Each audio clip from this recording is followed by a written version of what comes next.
Estamos aquí en 60 minutos. En esta ocasión aprovechamos la estadía del congresista Juan Carlos Eguren, que está pues de paso, por lo menos este día aquí en Arequipa, para un importante evento de jóvenes que se va a desarrollar a propósito de esta mañana, un congreso a lo largo del día a nivel nacional, además bastante importante, cuando aún más los jóvenes están involucrándose cada día más en política. Eso obviamente es digno de resaltar.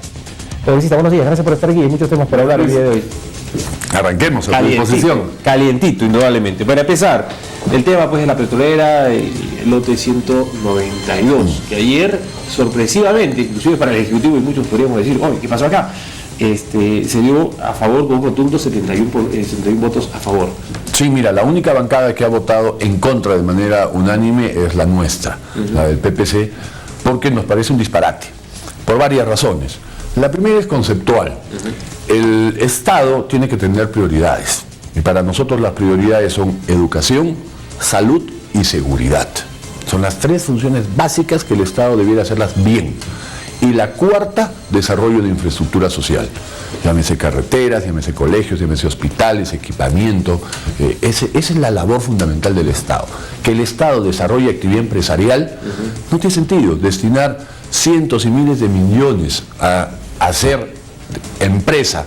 Para eso está el sector privado, ¿no? El Estado ya es socio per se, porque cobra los impuestos, cobra las regalías. Entonces, ¿el Estado no está en la capacidad de poder ejecutar o manejar Petroperú? Hay otras prioridades. Yo preguntaría, ¿los ciudadanos creen que hace bien el Estado en meterse a explotar un pozo petrolero cuando tenemos los problemas de seguridad, de inseguridad? Yo creo que nadie está de acuerdo. ¿Se puede comprobar que el Estado es un fracaso en gestión en cuanto a este tipo de empresas? Bueno, si ni siquiera puede manejar bien lo que es educación, salud y seguridad, imaginémonos cómo manejan el tema empresarial. Por un lado. Por otro lado, ya un tema más específico, la empresa que está en Petroperú, que está en el régimen de la actividad privada, la empresa, su gerente, sus directorios, ¿no?, han dicho, no podemos, no tenemos capacidad financiera, no tenemos capacidad técnico-operativa. Petroperú hace 30 años no saca una gota de petróleo. Sí, es cierto. Es algo histórico que se hace. Petroperú lo único que hace es importa y refina. Exactamente. Y comercializa y vende, ¿no? Entonces, ese es su negocio. De la noche a la mañana le dicen, oye, tú encárgate de exploración, de explotación. No tengo el equipo, no tengo la gente, no tengo el expertise. Y lo dice con claridad. Entonces, como una empresa que dice, yo no sé hacer esto, ni tengo la plata, ni las finanzas, ¿cómo el Estado, porque a los políticos se les ocurre, no, tú encárgate, métete esto? La empresa dice, no me voy a meter. Ahora, podría ser una de las observaciones del presidente durante los próximos 15 días como para no proceder precisamente con ello. Debería, si actuásemos con mínimo de coherencia, pero ya que en este gobierno no entiendes, la propia bancada del presidente Ollantumala es la que está promoviendo estos disparates contra la posición del ministro, la ministra de Energía y Minas, y contra la posición del presidente. Entonces tú dices, ¿tan coherentes pueden llegar a actuar? ¿O hay algo raro, o hay algo turbio, o hay un doble mensaje, doble discurso? Aún porque le hace perder algo de piso al Ejecutivo directamente, ¿no? Y la imagen del país, claro. Porque mira, ¿qué ha sucedido? El gobierno del señor Ollantumala sabía, desde que ingresó, que el contrato con Pluspetrol vencía. Ya se sabía. Ha tenido 4 años para planificar. Para planificar bien, si quería entrar, es decir, preparar a Petroperú, ¿no? 4 años para prepararlo. 2, si quería licitarlo, 4 años para hacer una buena licitación, que no se hizo. Y si quería la figura actual, igual, 4 años para preparar. Todo pésimo. Han tenido 4 ministros de Energía y Minas, 1 por año. Y han tenido 4 presidentes de directorio, 1 por año. ¿Una empresa se puede manejar así? Entonces, todo al final, entre gallos y medianoche, terminan dando un contrato de administración por 2 años. Por 2 años. En este escenario, ya el Estado peruano ya firmó un contrato. O sea, ahora, por ley, queremos desconocer contratos firmados por el Estado. ¿Dónde queda la imagen del país? ¿Dónde queda la seguridad jurídica? Entonces, por donde lo veas, no tiene razonabilidad, no tiene explicación, no tiene coherencia. Pero en fin, ese es el gobierno que tenemos. Y los congresistas también. Y los congresistas. O sea, hay otro como punto. te digo, la única bancada que se ha mantenido coherente desde el inicio hasta el final ha sido la del PPC. Bien, otro de los temas, porque nos va a quedar corto el tiempo, realmente mucho dentro de la agenda. Lo que se ha visto también el día de ayer en el Congreso de la República, considerando además la gran cantidad de agresiones que existe, de los maltratadores que se da y que ha ido en aumento. Esto se rega como pólvora, realmente, ¿no? Está totalmente descontrolado. Ahora, se está tratando de modificar las normas y las leyes para que sea esto más inmediato, inclusive hasta un plazo de 72 horas para que esto avance dentro de lo que se puede modificar o lo que se quiere modificar en adelante. En realidad lo que hemos sacado ayer y que hemos logrado por unanimidad es una norma nueva, una ley absolutamente nueva, completa, integral, bien sustentada y demás. Y muy sustentada, bien hecha, diría yo, y con varios elementos interesantes. Por ejemplo, ya no solo es el tema de la violencia física, sino de la violencia moral, la violencia psicológica, y se ha incorporado un concepto que es la violencia patrimonial o económica, que también se produce. Claro. En segundo lugar, se focaliza en la mujer, porque antes era la ley de la violencia familiar, ahora es contra la mujer y el entorno familiar, porque la estadística nos muestra que claramente hay una incidencia más en mujeres, más y los niños mujeres, que también se afectan. Y hay que sensibilizar claramente eso. Un tercer elemento, se elevan las penas, y lo más interesante es que se ha elevado el mínimo, que antes era 4 años, ahora el mínimo es 5. ¿Qué sucede cuando el mínimo es 5? De todas maneras hay cárcel, de todas maneras prisión efectiva en casos de violencia familiar. Después los plazos y los tiempos del proceso, a nivel policial 24 horas, a nivel judicial 72 horas, es decir, procedimientos expeditivos. Casi inmediato. Casi inmediato. Ahora, esta es la solución. Perdón, un par de agregados más. Defensa jurídica gratuita por parte del Estado y gratuidad de todo el proceso. O sea, para presentar la demanda, la apelación, cero costos. Después, obviamente, lo más importante, un tema de prevención. Se crea una comisión multidisciplinaria, ¿no?, para hacer el acompañamiento y articulación en los 3 niveles de gobierno y entre todas las instituciones, y en fin, muchas otras características que generan que vamos a tener una ley con mucho músculo, una ley con mucha fuerza para poder reducir, minimizar la violencia contra la mujer, que es algo que viene, como bien has dicho al inicio, creciendo delicada y peligrosamente. Ahora, ¿esta será la solución o quizás nos llenaremos en las cárceles de más agresores precisamente, considerando que muchas veces ellos pues indican que han estado en estado de ebriedad, dentro de las excusas casi comunes que se dan en este panorama? Mira, tu pregunta me lleva a un tema que a veces no lo decimos, o la gente no lo sabe, o los políticos no lo entienden. Hay un tema de fondo. Siempre creemos que la ley va a arreglar las cosas, ¿no? Contra la corrupción, que la ley va a arreglar la delincuencia, que la ley va a arreglar el maltrato, que hay que hacerlo, sí. Hay mejores leyes, aumentar las penas, bajar los beneficios penitenciarios, etcétera, etcétera. Pero eso no soluciona, es una parte. Tiene que haber instituciones que caminen bien, ¿no?, como el Ministerio Público, el Poder Judicial, la propia policía. Pero para mí lo más importante es políticas de Estado de largo plazo, que implican tal vez un cambio generacional, porque el Perú está produciendo más delincuentes hoy, sí. El Perú está produciendo más corruptos, sí. El Perú está produciendo más violencia, sí. El Perú está produciendo más adolescentes con problemas de drogas, con problemas de alcohol. El Perú está produciendo más embarazos adolescentes. El Perú está produciendo más abortos producto de embarazos no deseados. Sí. Entonces, ¿qué pasa? ¿Qué está pasando? Lo que está pasando es que hemos fallado como sociedad, como país, como Estado, como políticas, en educación, en principios y valores. Y se sigue fallando. Y se sigue fallando. Y ahí la responsabilidad primaria la tiene la familia. La familia forma en principios y valores.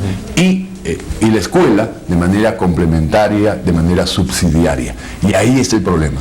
Perdimos la formación en principios y valores y lo que tenemos son adultos o personas con una gran proclividad a la violencia, a la corrupción, al delito, mucha tolerancia, y ese es el problema de fondo, ¿no? Bueno, de alguna manera esperemos que Nardo disminuya estos índices. No quiere decir que no saquemos leyes, que claro, no apliquemos drásticamente en el corto plazo, pero entendamos que esa no es la solución. La solución, tenemos que formar mejores ciudadanos, y esa política de Estado, no sé, espero que el siguiente gobierno la inicie y que los subsiguientes la continúen, y ese es el tema central. Ahora, ya que hablamos de delincuencia y pegadito pues a lo que se viene dando con esta fiebre de la trapa a tu choro, que se ha vuelto pues en un viral prácticamente, o sea, en todos lados, aquí en Arequipa también ya se está replicando, bueno, y esto ante la impotencia que existe por parte de la población, ¿no? En los casos vemos a veces de injusticia que prácticamente son liberados, o por más que se ha comprobado que están en falta, también son insueltos. No, obviamente la impotencia, la indignación de la ciudadanía... ¿Está bien el actuar de la población? Lleva a estos casos, ¿no? Pero eso no quiere decir que esté bien, ¿no? No quiere decir que sea algo que podamos desear. Yo sé que la ley del arresto ciudadano, ¿no? Que es una medida que está vigente y funciona, ¿no? Habilitar al ciudadano a poder retener al delincuente, pero para entregarlo a las autoridades. Ya el extremo es... lo retengo y le saco la mugre y por ahí se me da la mano y lo mato, ¿no? Entonces, yo pensando en el ciudadano, ¿cuál es el problema? El ciudadano, en primer lugar, corre riesgos de ser denunciado penalmente, ¿no? Claro. Por agresiones, por lesiones y por ahí, Dios lo quiera, por asesinato, ¿no? Si se les pasa la mano, como seguramente se va a pasar, que ya se pasó en otras ocasiones, entonces el ciudadano va a terminar siendo enjuiciado y de repente preso. El segundo elemento de riesgo del ciudadano es la posibilidad alta de ser agredido. Porque ¿cuál es el riesgo de un ladrón ahorita? Si me pescan, me mandan a la comisaría y, ¿no? Ese es su nivel de riesgo. Ahora, ¿qué dice el ladrón? Si me pescan, me van a fragelar y de repente matar. Entonces no se van a dejar pescar, atrapar. Y en consecuencia, por fugar, por escapar, se va a maximizar su nivel de violencia. Si me pescan, me matan, entonces yo mato para que no me pesquen. Entonces pasamos de niveles de delincuencia, llamémosles de baja peligrosidad, ¿no? Aquellos que roban la cartera, el celular o el balón de gas, pasamos a esos mismos delincuentes a un alto nivel de agresividad contra los ciudadanos, porque saben que si los pescan, los pueden matar. Entonces, si yo tengo que matar, mato. Pero de por ya los delincuentes ahora pues son mucho más agresivos, ¿no? Pero imagínate ahora, son agresivos, pero si ahora saben que está expuesta su integridad física y su vida, van a ser más agresivos todavía. Y esto no es nuevo, no lo digo yo, es parte de la historia, de la humanidad y de la lógica. La violencia genera más violencia. Ahora, ¿qué debe ser el Estado? Lo que hemos hablado, necesitamos políticas de Estado de largo plazo, formación en principios y valores, mejores pero leyes. Eso es a largo plazo. Claro. Así es, que las soluciones de grandes problemas sociales son a largo plazo. Es como el tema de la porque se ha dejado pasar también a largo plazo, ¿no? Claro, es como el tema de la corrupción. El juez se vuelve corrupto cuando llegó a ser juez, el fiscal se vuelve corrupto cuando llegó a ser fiscal, el policía se vuelve corrupto cuando llegó a ser policía, el político se vuelve corrupto cuando llegó a ser congresista o ministro o presidente de la República. No, ya viene con una falla en el ADN cultural, formativo, ¿no? Ya tiene una predisposición, porque su formación en principios y valores no es sólida. Entonces, ¿más leyes para la corrupción? Claro que sí. ¿Les aumentamos las penas? Claro que sí. ¿Pena efectiva? Claro que sí. Pero ahí solucionamos. Si vamos a seguir generando personas y nuevas generaciones con el mismo problema, solo vamos a cambiar y vamos a seguir en lo mismo. Jueces, policías, políticos, y los que entran van a ser igualitos, porque tienen el mismo problema de formación en principio. Es lamentable realmente lo que se ha permitido a lo largo de estos últimos gobiernos. Es lamentable, el tema ético está muy crítico. Para mí esa es una pandemia que tenemos como país. El tema de seguridad, salud y control, más aún cuando llama la atención y el presidente sale en algunas entrevistas indicando que estamos en el país de las maravillas. Claro, ¿Y eso no es así? es que tú tienes violencia y corrupción, y en el tema, por ejemplo, para terminar el tema de corrupción, tú tienes que se habla del Estado, de los funcionarios públicos, pero el funcionario público hace negocios con el funcionario público, no, hace negocios con el sector privado. Entonces la corrupción es transversal, es privado y público, y a todo nivel. Y cuando hablas de violencia, acabamos de hablar de la violencia contra la mujer, la violencia en el entorno familiar, la violencia de la delincuencia, la violencia en nuestra actitud y comportamiento, por ejemplo, en los conflictos sociales, esos niveles de violencia que hemos visto en Tía María, la violencia hasta en el tránsito, cómo reacciona la gente manejando, y si hay un choque se quieren matar y descontrolados. Entonces, ese tema de violencia también es un problema social, es un problema cultural, que implica falta de tolerancia, falta de respeto a la dignidad de la persona humana, falta de respeto a la integridad física, falta de respeto a la vida, ¿no? Entonces, ese es un problema cultural, es un problema social que se ha agravado. Es verdad. Bien, otro de los puntos que se ha visto durante esta semana también en el Congreso, hablamos del presupuesto, que si bien es cierto aumentado, pero extrañamente en el tema de las regiones se ve disminuido, y si es un tema de centralismo. Una vez más. Una vez más, y es bien lo que dices, porque todos los años en este gobierno se ha ido bajando el porcentaje de presupuesto para los gobiernos regionales y locales. O sea, ha habido una apetencia del gobierno nacional, no de querer manejar ellos los recursos, no, de querer el manejar y controlar. Bueno, bajo sustento de la corrupción y demás que se ha podido dar. Buscando pretextos, pero para mí, como se lo hemos dicho hasta el cansancio, no solo es un error de política económica, sino además es inconstitucional. La Constitución señala y establece, así como el Acuerdo Nacional, que la descentralización es una política de Estado permanente e irreversible. Y este gobierno la hizo todo lo contrario, ¿no? Porque obviamente la descentralización implica descentralización económica. ¿Y a qué extremo se lleva? El presupuesto nacional, el total, crece 6%. Ejemplo, Arequipa, nos bajan para Arequipa 11%. O sea, para todos crece y Arequipa cae 11%. Primer elemento. Segundo elemento, presupuesto de inversiones, es decir, para obras. El gobierno nacional, Poder Ejecutivo, sube 14% sus recursos. Para los gobiernos locales y regionales les baja más de 20%. Y el caso de Arequipa, gravísimo, nuestro presupuesto para inversiones del 2016 lo están bajando en 48%, o sea, prácticamente a la mitad. El presupuesto de este año teníamos una asignación de 1.571 millones en los 3 niveles de gobierno, pero para obras en Arequipa. Y el que se ha consignado para el 2016, 804 millones. O sea, prácticamente la mitad. Nos están maltratando, como dirían los jóvenes, malamente, feamente. Ahora, ¿qué queda? Ir a tocar las puertas una vez más a papá gobierno. Ahí hay dos elementos.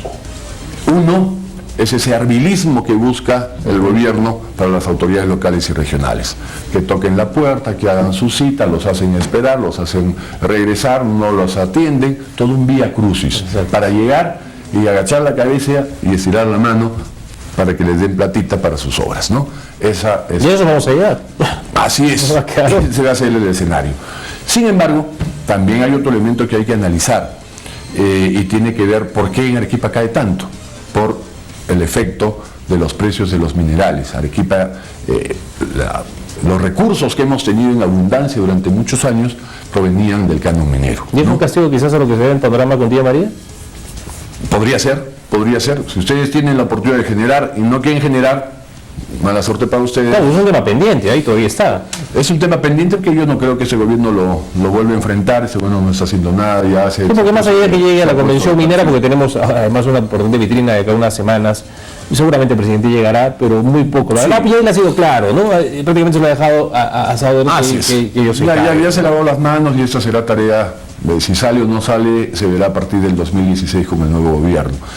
Pero también implica que las autoridades tengan un cambio en su chip, porque todos esperaban que llegue plata en abundancia para hacer obras, e incluso ni podían utilizar toda la plata.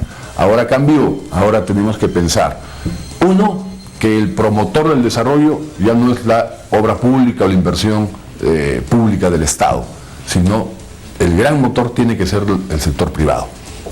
El gran motor. En consecuencia, todas las autoridades locales, regionales y nacionales, tarea, promover y facilitar inversión. ¿No? Promover y facilitar inversión. Segundo, tenemos que pensar en las famosas alianzas público-privadas. Tenemos que pensar en concesiones. Tenemos que pensar en obras por impuestos, es decir, otras herramientas, otras características tiene que tener las nuevas administraciones ante escenarios de depresión económica como lo que estamos viviendo. Y en esa lógica, yo no sé cuán preparados estén para ese cambio de chip las autoridades a nivel nacional y obviamente incluido Arequipa, porque un ejemplo típico de esto es la carretera de Arequipa a La Joya. Era un proyecto típico que calzaba para darlo en concesión. Lo licitaban, se daba en concesión, ya estaría hecho, todos felices íbamos y pagábamos nuestro peaje, ¿no? Por comodidad, por seguridad, por rapidez, y el Estado, llámese el gobierno regional, se hubiese ahorrado cientos de millones que los hubiese podido destinar a lo que sí debe hacer: educación, salud y seguridad. Y años, y todavía seguimos, ni siquiera está culminada. Seguimos en otro culminada, votada. Entonces, y con problemas. Ese es por querer hacer obra pública, cuando para eso están las otras herramientas como son las concesiones. Y además fiscalizada, y justamente ello, la última, está dentro de la comisión también de fiscalización, sí. Precisamente, y están viendo temas relacionados a Arequipa, como el caso de Arequipa La Joya, el tema del puente Chilina, y ahora pues parte del tema de la variante. Pero en fin, hay muchísima carga y agenda para poder resolver. No solamente es Arequipa, es a nivel nacional una cantidad de casos. No, es el tema de la bajada, bueno, en fin. Es una comisión bien recargada, bien complicada, y estamos entrando a ver megacasos, se puede decir. Uno para alcanzar el tiempo. El famoso lavajato, que tiene que ver con corrupción en Brasil, que podría haberse tratado. ¿Alcanzar el tiempo para ver tantos temas? No, yo... Hay que ser sincero, no se puede resolver todo. Bien complicado, más complicado todavía en año electoral. Yo he sugerido, el presidente tiene obviamente la última palabra, pero si no priorizas, en realidad, el viejo dicho de nuestros abuelos, el que mucho abarca, poco aprieta. Hay que priorizar y concentrarse en los temas grandes, como por ejemplo el tema de las famosas agendas de la señora Nadine, ¿no? Que está también en la comisión. Ok, congresista, realmente el tema nos ha ganado, pero por lo menos hemos podido tocar algunos temas importantes que se han dado durante estos últimos